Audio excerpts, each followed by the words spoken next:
সাংবাদিক বন্ধুগণ, দীর্ঘ প্রতীক্ষার পর দেড় মাস দেশবাসী কোনো ভোট দিতে পারে নাই, আমিও পারি নাই।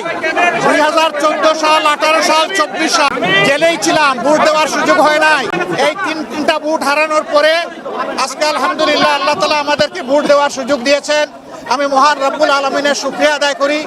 আল্লাহ তাআলা এই ভোটের মাধ্যমে বাংলাদেশে একটা নতুন অধ্যায়ের সূচনা করে দিন, সেটা দোয়া করি। বিশ্বাস করি শুধু আমি না, বিশেষ করে যুব সমাজ যারা জীবনে একটা ভোটও দিতে পারে নাই, এই ভোটটার জন্য তারা বড় অপেক্ষায় ছিল। ভোটটা শান্তিপূর্ণ হোক, সুষ্ঠু হোক, সন্ত্রাস মুক্ত হোক, দখল মুক্ত হোক এবং সবার কাছে গ্রহণযোগ্য হোক, এটা আমরা দোয়া করি।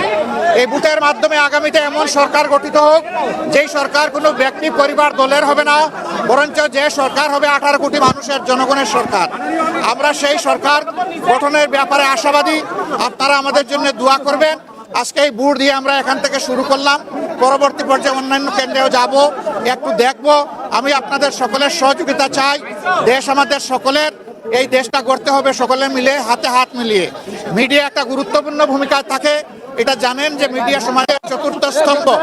এই চতুর্থ স্তম্ভকে আমরা দেশ গড়ার কাজে আমাদের পাশে। কোনো ধরনের শঙ্কা কি আছে এখন পর্যন্ত? কি আমি তো কেবল আসলাম, এই কেন্দ্রে এসে ভোটটা দিলাম, এখন বাকি কেন্দ্রগুলো দেখব, সারা দেশের খবর নেব। আমরা ছোটখাটো কোনো বিষয় হলে অবশ্যই এগুলাকে ইগনোর করব, কিন্তু বড় কোনো বিষয় হলে আমরা ছাড় দিব না এবং আমাদের যা করা প্রয়োজন তাই করব। কারণ মানুষের ভোটের অধিকার হারিয়ে যাক, এটা আমরা কোনোভাবেই চাই না। আমরা চাই সুষ্ঠু ভোটের মাধ্যমে রেজাল্ট যেটা হবে, সেইটা ভোট যখন সুষ্ঠু হবে, নিরপেক্ষ হবে, সেই রেজাল্ট আমরাও মানব, অন্যদেরকে মানতে হবে। এটাই গণতন্ত্রের সৌন্দর্য। আমরা এটা চাই, আপনারা দোয়া করবেন। আজকের ভোটের আবারও সাফল্য কামনা করে সারা দেশবাসী প্রত্যেকটা ভোট শান্তিপূর্ণভাবে, নিরাপদে, নিঃশঙ্ক চিত্তে যাতে সবাই দিতে পারে, নারী পুরুষ সবাই মিলে। এই জন্য আমি সকলের প্রতি আহ্বান জানাচ্ছি, সবাই আসুন, যার যার ঘর থেকে বেরিয়ে এসে নিজের অধিকার প্রয়োগ করুন এবং রাষ্ট্র গঠনের আপনি গর্বিত অংশীদার হন এবং আপনার দায়িত্বটাও আপনি পালন করুন। অনেক জায়গায় টাকা সহ ধরা পড়ছে, এটা কি আপনারা ষড়যন্ত্র মনে করছেন নাকি আপনারা ভোট দিয়ে প্রভাবিত করার চেষ্টা করছেন? আপনাদের মিডিয়া এক ধরনের নিউজ সবাই পরিবেশন করে না। মিডিয়ার মধ্যেও একই নিউজ ভিন্নভাবে পরিবেশন হচ্ছে।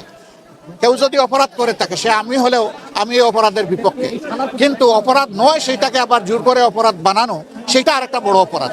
তো সেটা আছে, আমাদের এখানে মেল প্র্যাকটিস আছে। আল্লাহ হাফিজ, সবাইকে ধন্যবাদ।